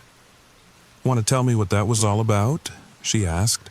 So I told her everything, from the first knock on my door to the phone calls to Mrs. Abernathy's encounter with the father. As I spoke, Lisa's expression shifted from skepticism to unease. "Jesus, Megan," she breathed when I finished. I don't even know what to say. Have you considered that maybe I'm having some kind of psychological break?" I finished for her. "Yes, Lisa, I've considered that. Believe me, I would prefer that explanation." She was silent for a moment, chewing her lower lip the way she always did when thinking deeply. "So, these black-eyed children, what do they want? According to the stories, I mean. No one knows for sure. Some theories say they're vampiric entities that need an invitation to enter a home. Others think they're aliens, or demons, or even ghosts of murdered children. But all the stories agree on one thing. Letting them in leads to something terrible. And now they've followed you here," Lisa said softly, "to my apartment." A cold weight settled in my stomach. "I'm so sorry, Lisa. I didn't think they'd be able to find me here." Before she could respond, her phone chimed with a text message. She glanced at it, her face draining of color. "What is it?" I asked, dread pooling in my gut. Wordlessly, she handed me her phone. The text was from an unknown number, and it contained just 5 words. "Please tell Megan to come down." 3 dots? We didn't sleep that night. We huddled together on Lisa's couch, all the lights on, taking turns watching the parking lot through the blinds. But there was no sign of them. No small figures standing unnaturally still beneath the street lamps. No pale faces turned up toward her 3rd-floor window. By morning, exhaustion had dulled our fear enough that Lisa felt comfortable driving me back to my house. We agreed that I would stay with her again that night, after I'd collected more clothes and taken care of a few things at home. "I still think you should talk to someone," Lisa said as she pulled into my driveway. "A professional, I mean. Not because I don't believe you," she added quickly, "but because whatever this is, Whether it's supernatural or some elaborate stalking situation, you need support. I promised I would look into therapists that day, though we both knew I was just saying what she wanted to hear. No therapist would believe what was happening to me. They'd see delusions, paranoia, perhaps even the beginning of schizophrenia. "Call me the second you're ready to be picked up," Lisa instructed as I got out of her car. "I don't care what time. And Megan, don't open your door for anyone." After she drove away, I stood in my driveway for a long moment, staring at my house. It looked exactly as I'd left it 2 days ago. Curtains drawn, porch light still on despite the late morning sun. Nothing out of place. Nothing to suggest it had become the focus of something inexplicable and terrifying. Yet, I couldn't shake the feeling that the house itself was watching me. That behind those drawn curtains something waited. "This is ridiculous," I muttered, forcing myself to walk up the path to my front door. "You're letting your imagination run wild." I unlocked the door and stepped inside, immediately hitting the panel of light switches by the entrance. Nothing happened. None of the lights came on. The power was out, heart hammering. I backed toward the still open door. In the dimness, my familiar entryway looked alien. The shadows too deep, the silence too complete. And then I noticed something else. A smell, subtle but unmistakable. Like damp earth and something metallic. Something that might have been blood. "Hello?" I called out, instantly regretting it. If someone, or something, was in my house, I'd just announced my presence. Silence answered me. Not even the usual creaks and settling sounds of the old house disturbed the stillness. I should have left then. Should have run straight back down the driveway, called Lisa, waited for her in the safety of broad daylight. But a strange compulsion took hold of me. A need to know, to confirm whether my fears were justified or if I truly was losing my mind. I took out my phone and switched on its flashlight, casting a harsh beam through the entryway and into the living room beyond. Everything looked normal, untouched. The same book I'd been reading still lay open on the coffee table. The same unwashed mug sat beside it. Moving slowly, I checked each room on the first floor. Kitchen, dining room, half-bath, office. Nothing out of place. No sign that anyone had been there during my absence. That left upstairs. As I stood at the bottom of the staircase looking up into the darkness of the second floor, every instinct warned me not to go up there. The smell was stronger here, earth and metal, and now something else. Something like decay. Instead of climbing the stairs, I retreated to the kitchen and found my circuit breaker panel in the utility closet. As I'd suspected, several switches had been flipped to the off position. I hesitated, then pushed them back to on, listening with relief as the refrigerator hummed back to life and lights flickered on throughout the house. With the return of light and familiar sounds, my fear receded slightly. Enough that I found the courage to climb the stairs, checking each room methodically. Master bedroom, bathroom, spare room that served as my home office. Everything was exactly as I'd left it. Except for one thing. On my pillow lay a small folded piece of paper.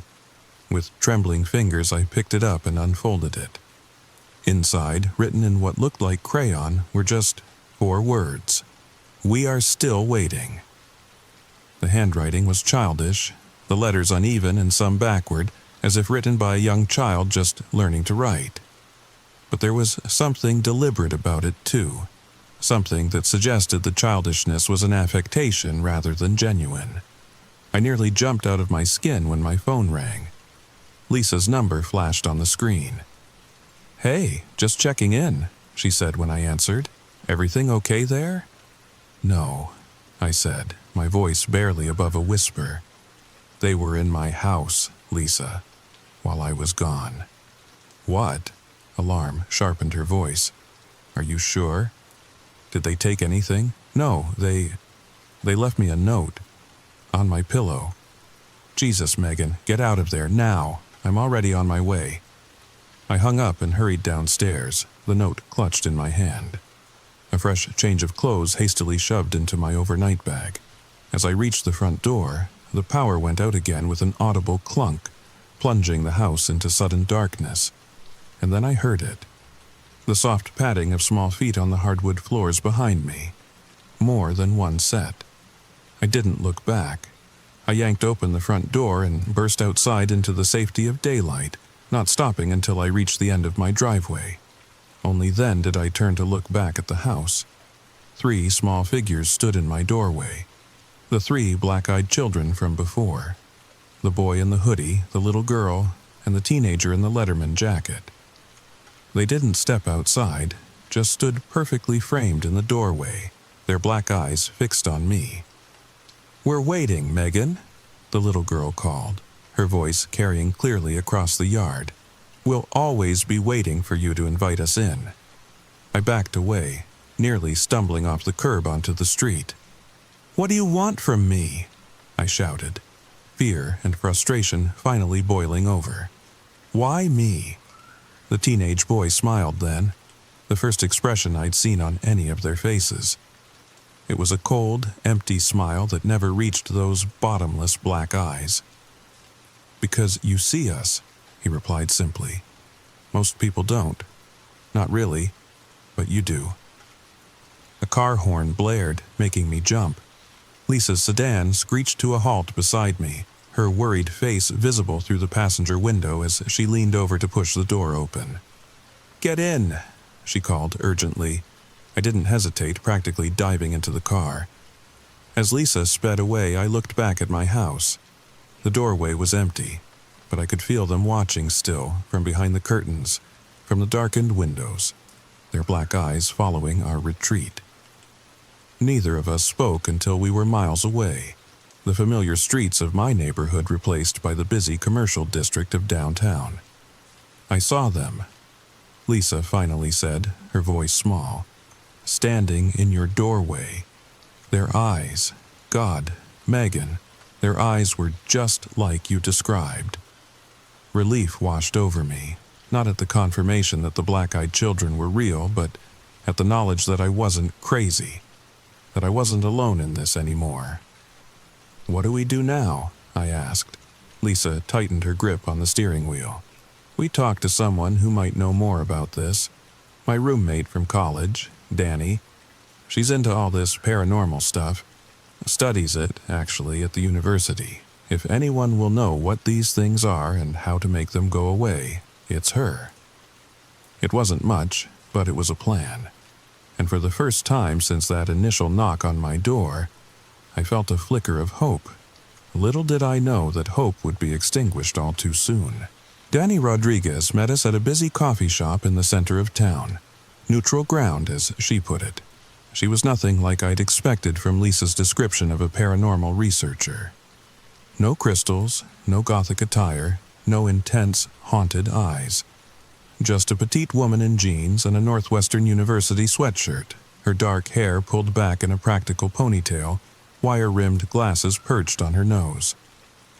"So," she said, after introductions had been made and coffee ordered, "Lisa tells me you've encountered the black-eyed children." Her matter-of-fact tone was jarring after days of fear and uncertainty.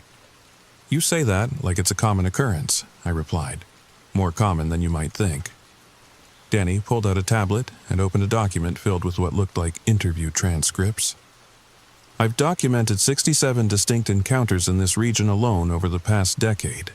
Most follow the same pattern: unexpected knocking, children asking to be let in, the distinctive black eyes. Have you ever seen them yourself?" Lisa asked. Danny shook her head. "No, I'm what they call an investigator, not a witness. I collect and analyze accounts, look for patterns, try to separate urban legend from actual phenomenon." She turned her attention back to me. "But from what Lisa's told me, your experience hits all the markers of a genuine encounter."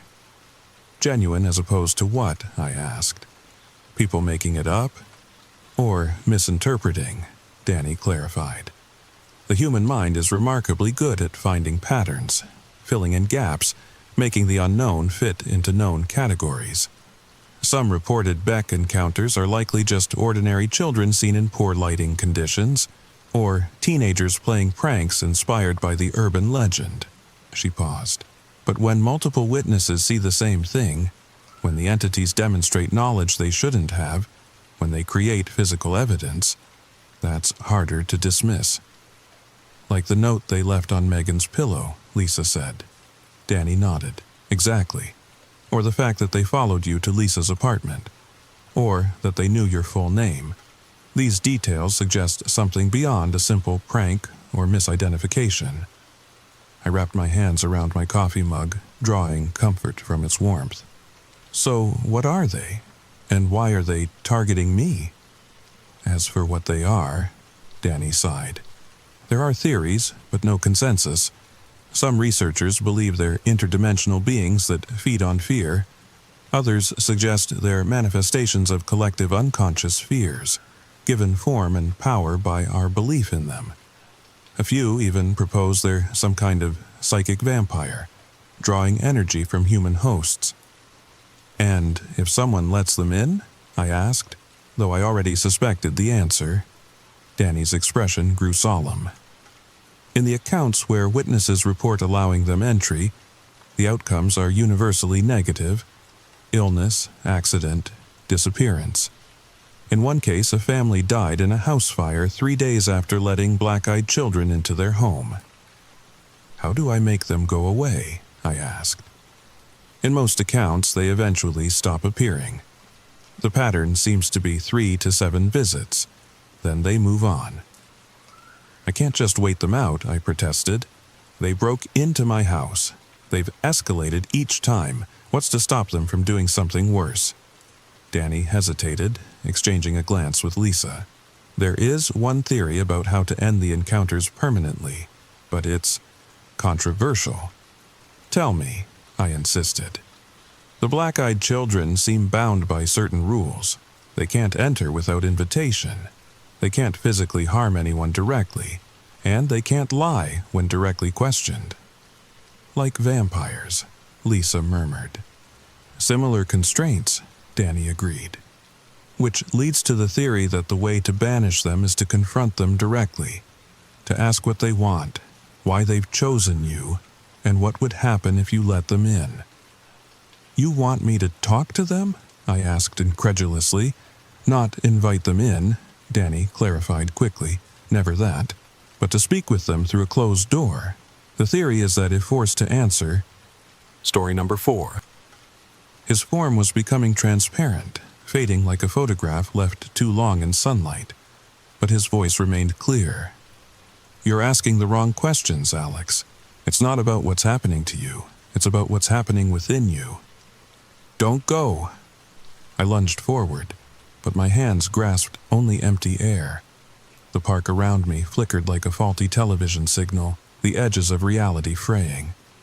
Remember the coffee mug, he said, his voice now coming from everywhere and nowhere. That's where it started. And then he was gone completely.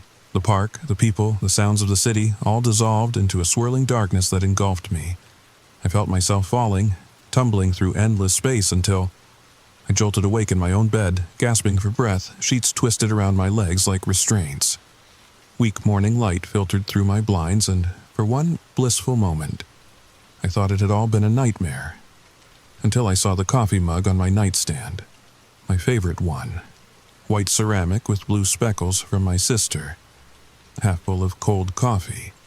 My phone buzzed beside it. With trembling fingers, I checked the display. 17 missed calls. 5 from Sandra, the rest from colleagues and a few friends. And dozens of text messages, all variations of the same question. Are you okay? What happened yesterday? So, it had been real. The confrontation at the office, my doppelganger, all of it. I scrolled through the messages, trying to piece together what had happened after I'd fled my workplace.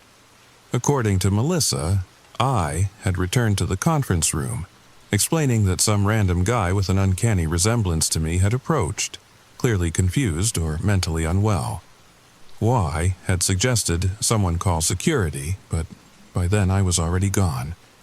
Life had continued normally. for everyone except me. I threw back the covers and stumbled to the bathroom, confronting my reflection with new wariness. The face that stared back was haggard, eyes bloodshot, stubble darkening my jaw. I looked like a man coming undone. "Are you in there?" I whispered to my reflection, searching my own eyes for any sign of that other personality, that other Alex who claimed to be living my life better than I could. "Are you watching me right now?" My reflection only mimicked my movements, offering no answers. I splashed cold water on my face, trying to clear my head. I needed a plan, a way to understand what was happening to me. If I wasn't suffering from a mental breakdown, and I wasn't entirely convinced that I wasn't, then what exactly was occurring? The coffee mug. Remember the coffee mug? That's what he had said. I returned to my bedroom and stared at the offending cup. What was special about it? I picked it up, examining it from all angles.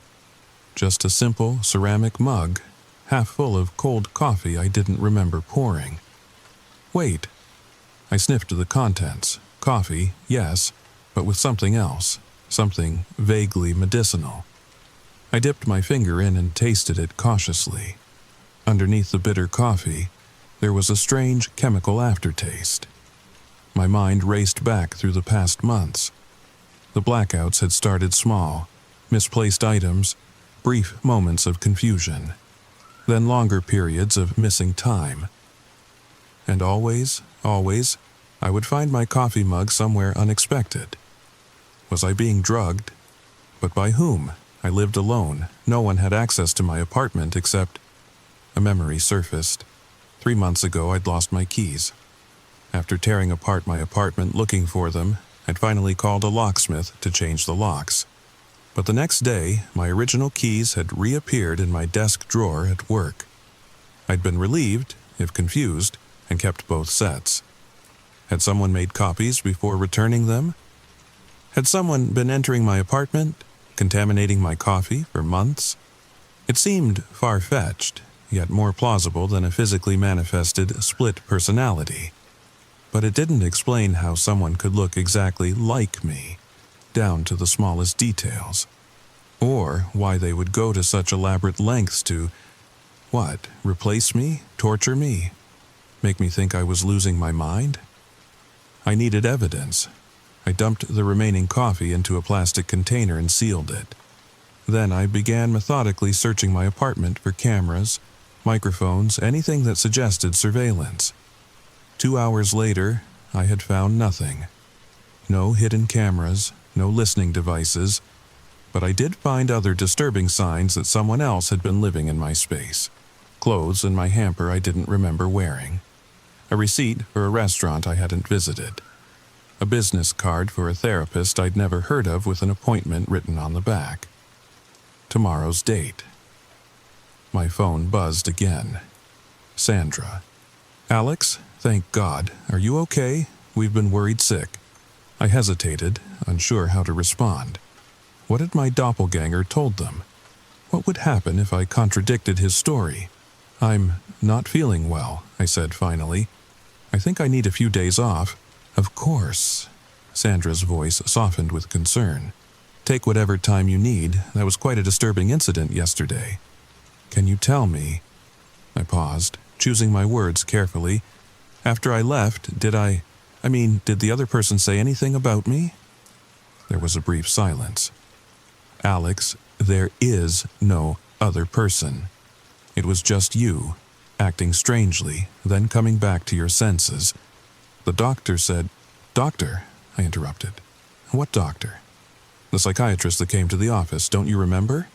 After you calmed down, you agreed to speak with him. He said you likely experienced a brief dissociative episode brought on by stress and exhaustion."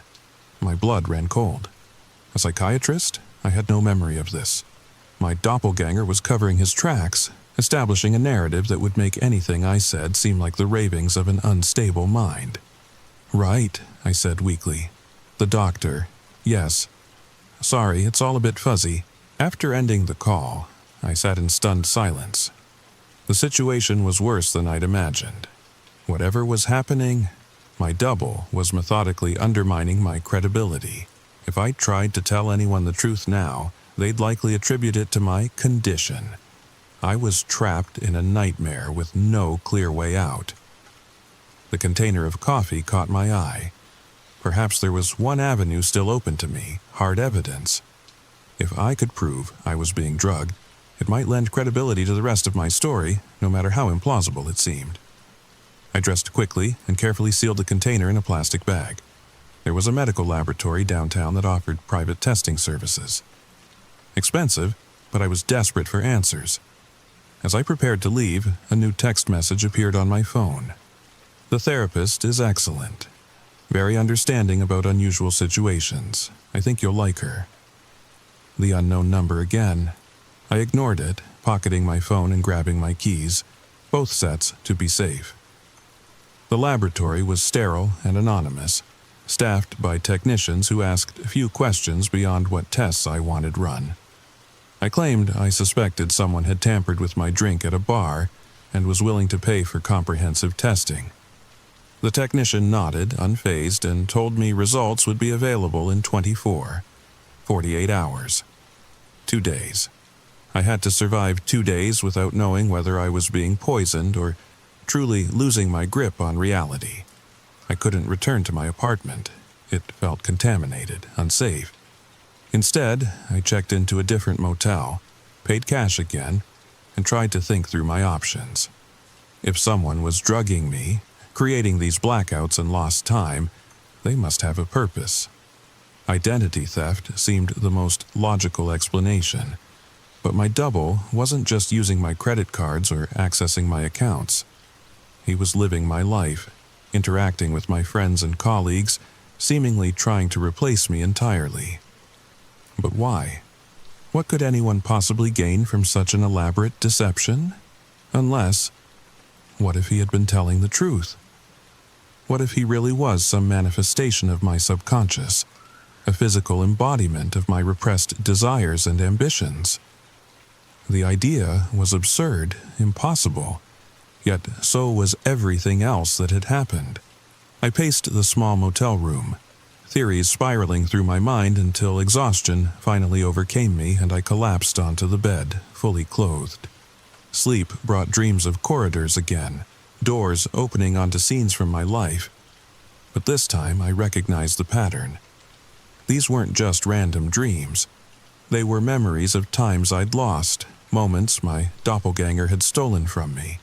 I saw myself giving a presentation I had no recollection of preparing, laughing with colleagues at a bar I'd never visited, kissing a woman I didn't recognize outside a restaurant on North Clark Street.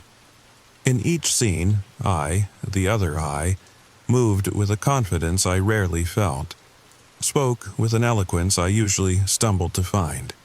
And in each scene, if I looked closely at the reflective surfaces, windows, mirrors, the polished bar top, the reflection that looked back had eyes that weren't quite right. Eyes that knew they were being watched. I woke with a gasp, drenched in sweat despite the room's chill. Outside, Chicago was coming alive with morning traffic, the sky brightening to a clear blue that mocked my inner turmoil. My phone showed no new messages, a small mercy. I showered and changed into yesterday's clothes, trying to formulate a plan for the day ahead. I needed to keep moving, to stay ahead of myself. The absurdity of the situation would have been comical if it weren't so terrifying. The laboratory called mid-morning. Results were ready early if I wanted to come in. The technician who had taken my sample greeted me with a professional smile that revealed nothing. He handed me a sealed envelope without comment. I waited until I was sitting in a quiet corner of a nearby cafe before opening it with trembling fingers. The report was filled with technical jargon and chemical compounds I didn't recognize, but one section was highlighted for my attention. The sample contained significant traces of rohypnol, flunitrazepam, and a derivative of ketamine, consistent with substances known to cause amnesia, dissociative states, and highly suggestible mental conditions. I was being drugged, systematically, repeatedly drugged with substances that would make me lose time, forget experiences, become susceptible to suggestion. Relief and horror washed over me in equal measure. I wasn't losing my mind, at least not naturally. Someone was doing this to me, but that still didn't explain how my tormentor could look exactly like me, how they could fool people who had known me for years, unless they didn't need to. Unless the drugs weren't just causing me to forget, but to misperceive. What if there was no doppelganger at all? What if, in my drugged state, I was imagining a separate self, hallucinating an elaborate scenario to explain my blackouts and strange behavior? It would explain why no one else seemed troubled by seeing two versions of me. Because they never had. They had only ever seen one Alex Bennett, sometimes lucid, sometimes confused, his behavior erratic and concerning enough to suggest a psychiatric evaluation. The coffee mug. It always came back to the coffee mug. Someone with access to my apartment was drugging my coffee, causing these episodes. But who and why? I needed to return to my apartment to set up surveillance of my own. If someone was entering without my knowledge, I would catch them. But first, I needed to attend that therapy appointment. If my theory was correct, if there was no actual doppelganger but rather some elaborate gaslighting scheme, then the therapist might have been chosen specifically as part of it. They might know something, or inadvertently reveal something about whoever was behind this. The next morning, I arrived at the address on the business card 10 minutes early. The office was in a converted brownstone on a quiet street. Dr. Eleanor Chen, psychiatrist, displayed on a discreet brass plaque beside the door. The waiting room was empty when I arrived. A receptionist smiled professionally and asked me to fill out standard forms. Medical history, insurance information, current medications. I hesitated over the latter section, wondering if I should mention my recent discovery about being drugged against my knowledge. Before I could decide, a door opened, and a woman in her 50s with kind eyes and silver-streaked black hair appeared. "Alex? I'm Dr. Chen. Please come in." Her office was warm and inviting, with plants on the windowsills and bookshelves lined with medical texts and literature. No couch, just comfortable armchairs arranged to facilitate conversation without confrontation. "Thank you for seeing me on short notice," I said, taking the offered seat. "Of course." She settled across from me, notepad in hand, but her attention fully on my face. "I understand you've been experiencing some unusual episodes recently." I studied her carefully, looking for any sign that she might be part of whatever was happening to me. But her expression showed only professional concern and interest. "That's one way to put it," I said cautiously. "Before we start, can I ask how this appointment was arranged? I found your card in my apartment, but I don't remember contacting you." If this surprised her, she didn't show it. "Your primary care physician, Dr. Wyatt, referred you. He called yesterday, quite concerned about what happened at your workplace." Another piece of the puzzle. Dr. Wyatt was indeed my doctor, though I hadn't seen him in months. Had my doppelganger visited him too, or had someone at work contacted him after the incident? "Dr. Chen," I began slowly, "what would you say if I told you I believe someone has been systematically drugging me, causing blackouts and memory loss, possibly to steal my identity or make me think I'm losing my mind?" To her credit, she didn't immediately dismiss the idea. "I would say that's a very specific fear, and I'm curious what evidence has led you to this conclusion." I told her everything: the coffee mug, the lost time, the items moved around my apartment, the bizarre encounter at my office, and finally, the laboratory results confirming foreign substances in my coffee. Throughout my story, she listened without interruption, her expression thoughtful rather than skeptical. When I finished, she was silent for a long moment. "Alex," she said finally, "I want to be very clear that I'm taking what you're saying seriously. The lab results particularly concern me. However, I need to point out that some of the substances found in your coffee can cause hallucinations and paranoia along with memory loss." "So, you think I'm imagining things?" I couldn't keep the disappointment from my voice. No, I think something very real and very troubling is happening to you. But we need to consider all possibilities, including that some of what you've experienced may be effects of the drugs themselves rather than separate events. She leaned forward, her expression earnest. Let me ask you this. Before these episodes began, was there anyone in your life who might have reason to want to disturb your sense of reality? Former relationships, workplace rivalries, even family conflicts? I thought hard, trying to imagine who could possibly have motivation for such an elaborate scheme of torment. No one, I said finally. My life is pretty ordinary. Boring even. Dr. Chen made a note. And these incidents began approximately 3 months ago. Was there anything significant happening in your life at that time? The answer came to me suddenly. I was up for a promotion, a significant one. But I didn't get it. Sandra said I wasn't showing enough initiative, that I seemed content to stay where I was. And how did that make you feel? Disappointed, I guess, but not devastated. It confirmed what I already knew about myself, that I'm cautious, maybe too comfortable with routine. I paused, remembering my doppelganger's words in the park, that I was just fine, not miserable, not thrilled, just existing. Something shifted in Dr. Chen's expression. Subtle, but unmistakable. Recognition. Alex, she said carefully, I'd like to try something, if you're willing. A simple relaxation technique that might help us understand what's happening. Warning bells sounded in my mind. What kind of technique? Nothing invasive, just a guided meditation to help you access memories that might be compartmentalized. I hesitated.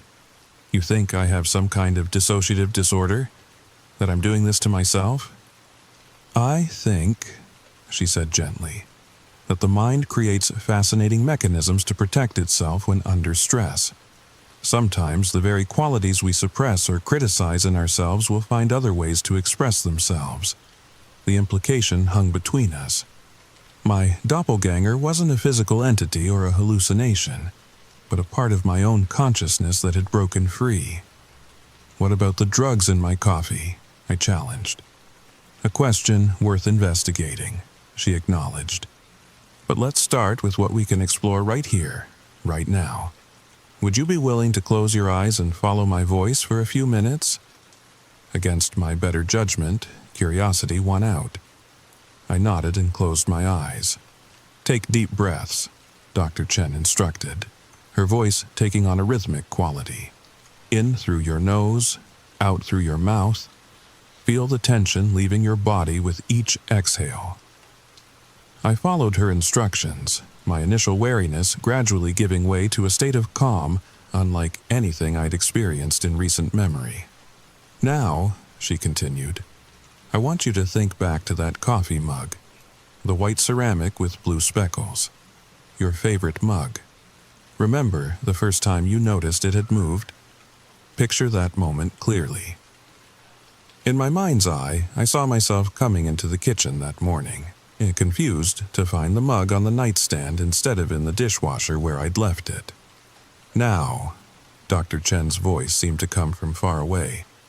I want you to step back in your memory. Before you found the mug moved, go back to the previous night. What do you remember? I frowned, concentrating. I was working late. A project for the Thompson account. Good. What time did you finish working? Around midnight, I think. And then, what did you do? I put my coffee mug in the dishwasher and went to bed. Are you sure? The question hung in the air. Was I sure? I tried to visualize the sequence of events more clearly. Working late. The apartment quiet except for the tapping of my keyboard. The coffee growing cold beside me. Deciding I needed sleep.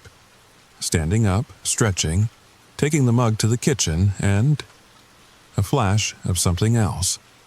A thought that didn't feel like mine. This isn't living. This is just existing. Alex? Dr. Chen's voice pulled me back. What did you see?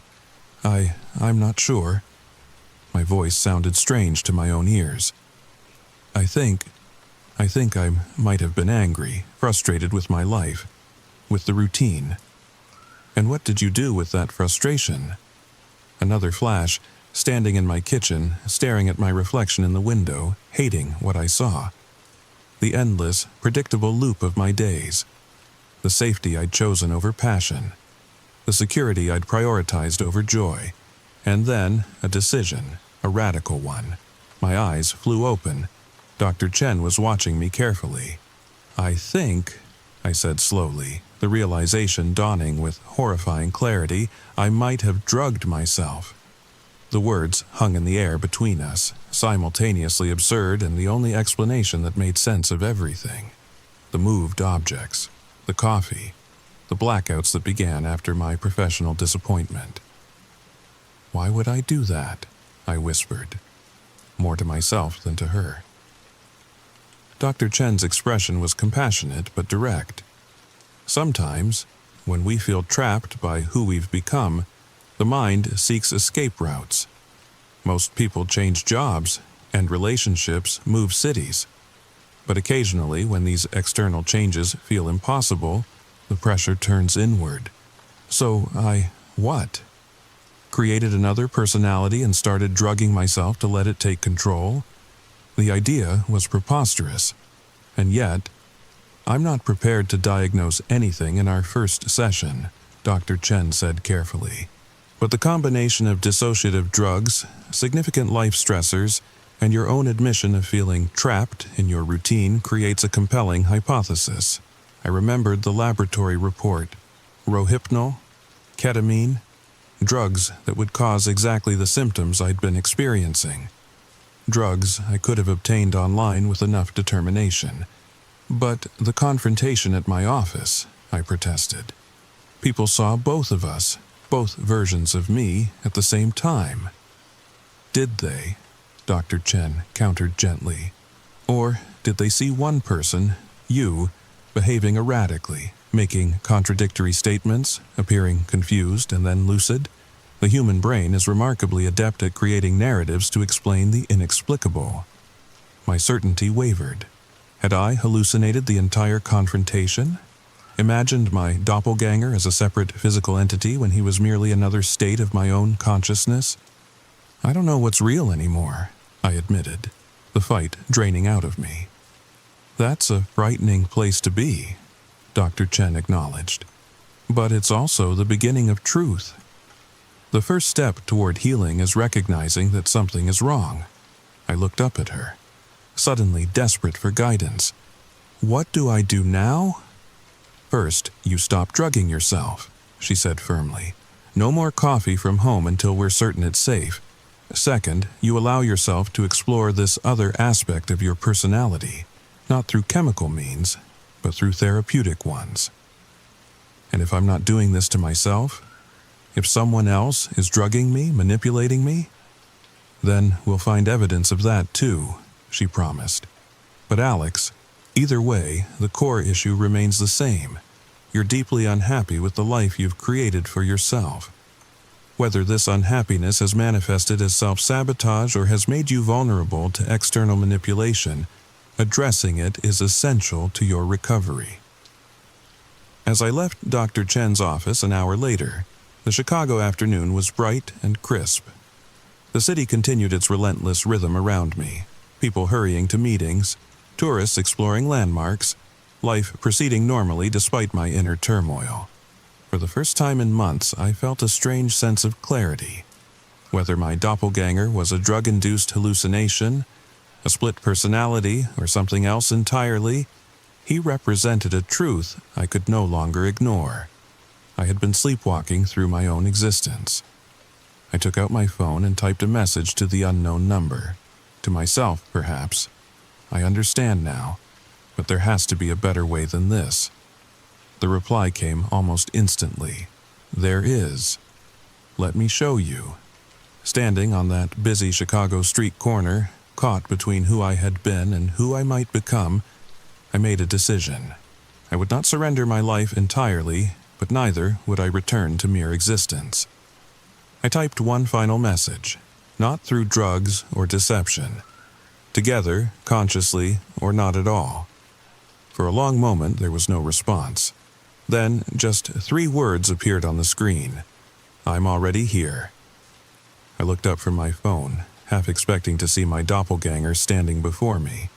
Instead, I caught my reflection in a store window, standing straighter than usual, a slight smile playing at the corners of my lips. And for a brief moment, my eyes in the reflection held a gleam of something I hadn't seen in years. Hope. Hey there, night owls. That was how I became trapped in my own mind. Was Alex suffering from a split personality? Was he being gaslighted? Or was something more supernatural at play? I'd love to hear your theories in the comments below. If this story kept you up tonight, don't forget to like and subscribe for more tales from the darkest corners of human experience. Until next time, sweet dreams.